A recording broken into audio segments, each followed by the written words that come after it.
Hello दोस्तों, नमस्कार। मैं सतीश कुमार एक बार फिर से पहलवान गुरुदीन ग्रुप ऑफ कॉलेज की यूट्यूब चैनल पर आप सभी का हार्दिक स्वागत करता हूं। आज हम बात करने वाले हैं बीए द्वितीय वर्ष के समाजशास्त्र प्रथम प्रश्न पत्र के अंतर्गत वृद्धजनों की समस्याओं के बारे में। अगर अभी तक आपने हमारा चैनल सब्सक्राइब नहीं किया है तो कृपया चैनल सब्सक्राइब करें, लाइक करें, कमेंट करें, शेयर करें। तो आइए दोस्तों शुरू करते हैं आज का हमारा टॉपिक। कुछ दशकों में प्रत्येक देश की जनसंख्या में वृद्धों तथा बुजुर्गों की संख्या में पर्याप्त वृद्धि हुई है।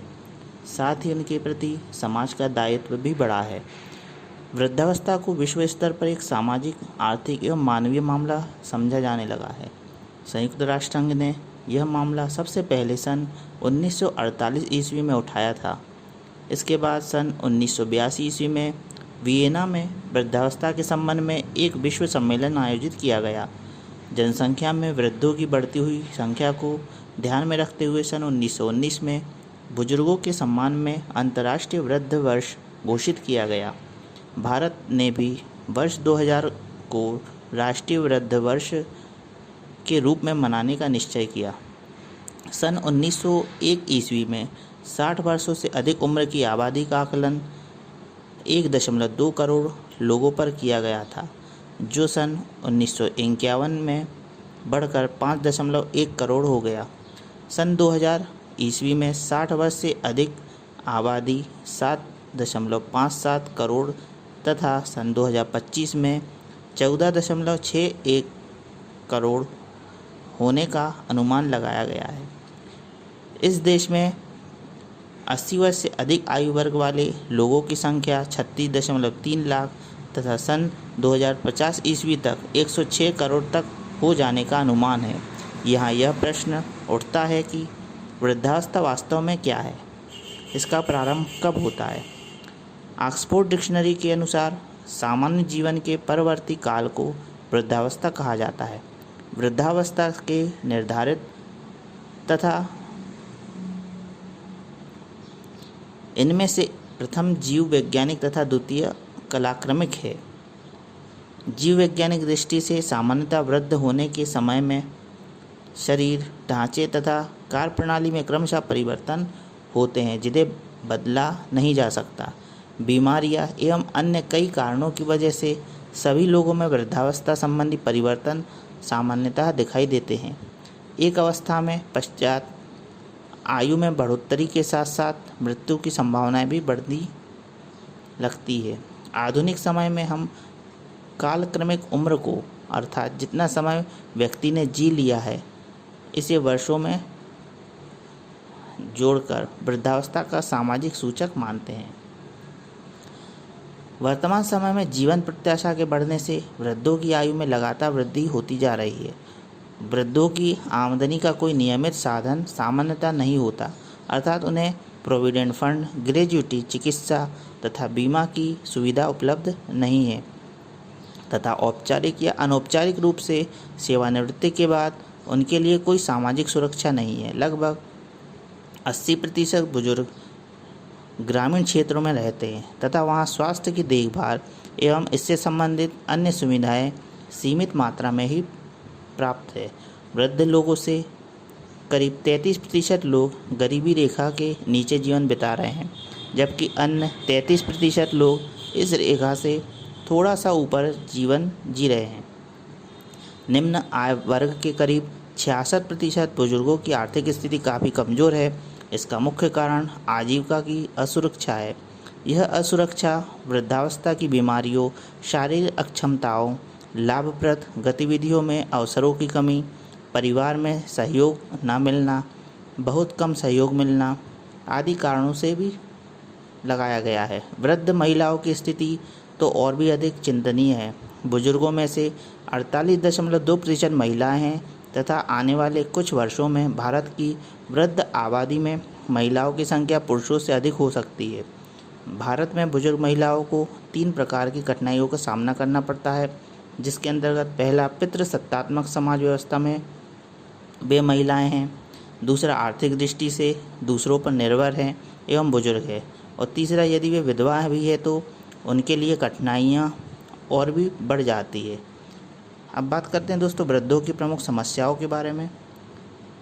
तो वृद्धों की समस्याओं को हम निम्न रूप से व्यक्त कर सकते हैं। सामाजिक सांस्कृतिक समस्याएं, आर्थिक समस्याएं, स्वास्थ्य संबंधी समस्याएं, जीवन के प्रति परिवर्तित रुख की समस्याएं। कई कारणों से पारस्परिक सहयोग कार्यक्रम काफ़ी कमज़ोर पड़ता जा रहा है। इसके लिए नगरीकरण, आधुनिकीकरण, आतंकवाद, गरीबी तथा आर्थिक सुरक्षा जैसे तनाव उत्पन्न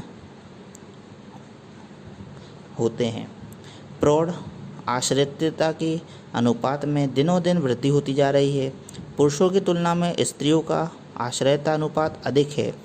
वृद्धावस्था के कारण स्वास्थ्य संबंधी जो प्रमुख गड़बड़ियाँ सामने आती है वे है मोटापा, ऑस्टियोआर्थराइटिस, चिंता, तनाव, कब्ज आदि।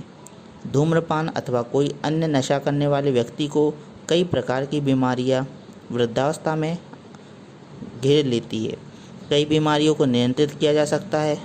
वास्तविकता यह है कि वृद्धजनों के स्वास्थ्य को उतना महत्व नहीं मिल पाता जितना मिलना चाहिए।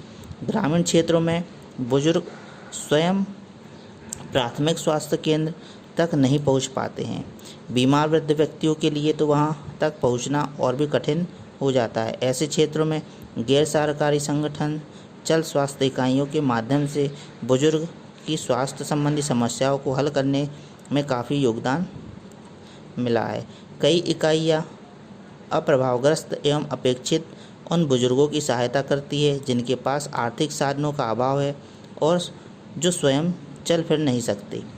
वृद्धों की कुल संख्या में से लगभग 33% लोग गरीबी रेखा से नीचे हैं तथा अन्य 33% लोग गरीबी रेखा से थोड़ा ऊपर है।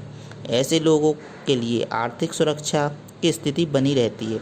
अनेक गैर सरकारी संगठन आय बढ़ाने वाली गतिविधियों तथा पुनर्वास परियोजनाओं के माध्यम से ऐसे बुजुर्ग लोगों की सहायता करते हैं। स्थानीय स्तर पर इस कार्य में 30 से अधिक संगठन लगे हुए हैं। राष्ट्रीय स्तर पर हेल्पेज इंडिया अपनी 220 परियोजनाओं के माध्यम से यह कार्य कर रही है। इन परियोजनाओं में लघु उद्योग, वृक्षारोपण, चारा उत्पादन, मछली उत्पादन, पशुपालन, मोमबत्ती व लिफाफा आदि बनाना शामिल है। ये ऐसी गतिविधियां हैं जो बुजुर्ग लोग कम शारीरिक श्रम से भी सरलता से कर सकते हैं। इससे उनमें कुछ आमदनी भी हो सकती है। देश भर में गैर सरकारी संगठनों के द्वारा ऐसे वृद्धों की देखभाल के लिए 130 केंद्र चलाए जा रहे हैं। वृद्ध लोग दिन के समय इन केंद्रों पर रहते हैं तथा विभिन्न परियोजनाओं के माध्यम से कुछ पैसा कमाने का प्रयास करते हैं। इन लोगों को अन्य वृद्धों के साथ अपना दुख दर्द बांटने का भी मौका मिल जाता है। ऐसे वृद्ध लोग जिनकी देखभाल करने वाला कोई नहीं है तथा जो परिवार की अपेक्षा के शिकार हैं। सरकारी एवं गैर सरकारी संगठनों के माध्यम से वृद्ध गृह चलाए जा रहे हैं। भारत में वृद्ध गृहों की संख्या 855 है। वृद्धों के कल्याण संबंधी कार्यक्रमों में राज्य और गैर सरकारी संगठन मिलकर परिवार की सहायता कर सकते हैं। भारत के संविधान में बुजुर्गों के कल्याण की ओर विशेष ध्यान दिया गया है।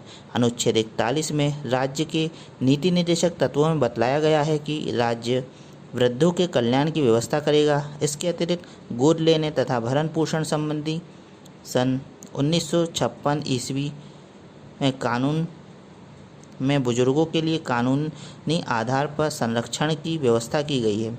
वास्तविकता यह है कि अब तक देश में जो कल्याण योजनाएं लागू की गई है उनसे बुजुर्गों की ओर बहुत कम ध्यान दिया गया है। वृद्धों के संबंध में राष्ट्रीय नीति के प्रावधानों के दृष्टि में रखते हुए सन 1999 ईस्वी में एक राष्ट्रीय वृद्धजन परिषद की स्थापना की गई। यह परिषद बुजुर्गों की शिकायतों एवं कठिनाइयों की सुनवाई करती है तथा उनके सुझावों पर विचार करती है। सन 2000 में परिषद ने वृद्धजनों के लिए एक कार्य योजना तैयार की। जनसांख्यिकी, सामाजिक एवं अन्य कारणों और समाज के परंपरागत ढांचे में बदलाव के कारण वृद्धावस्था में बुजुर्गों की सामाजिक एवं आर्थिक सुरक्षा के प्रति बढ़ती चिंता को दृष्टिगत रखते हुए सामाजिक न्याय एवं अधिकारिता मंत्रालय ने ओएसिस नाम की एक परियोजना प्रारंभ की, जिसका अर्थ वृद्धावस्था में सामाजिक तथा आमदनी संबंधित सुरक्षा है। इस परियोजना का उद्देश्य सरकार को ऐसे उपाय सुझाना था कि जिससे प्रत्येक युवक अपनी कामकाजी ज़िंदगी में इतनी बचत कर ले कि उसे बुढ़ापे में गरीबी का सामना ना करना पड़े तथा साथ ही साथ राज्य पर भी अधिक बोझ ना पड़े। तो दोस्तों, आज हमने बात की वृद्धजनों की समस्याओं के बारे में। आपको वीडियो कैसा लगा कमेंट बॉक्स में अवश्य लिखें। नए वीडियो के साथ मैं आपके समक्ष पुनः उपस्थित होऊंगा। तब तक के लिए नमस्कार, धन्यवाद।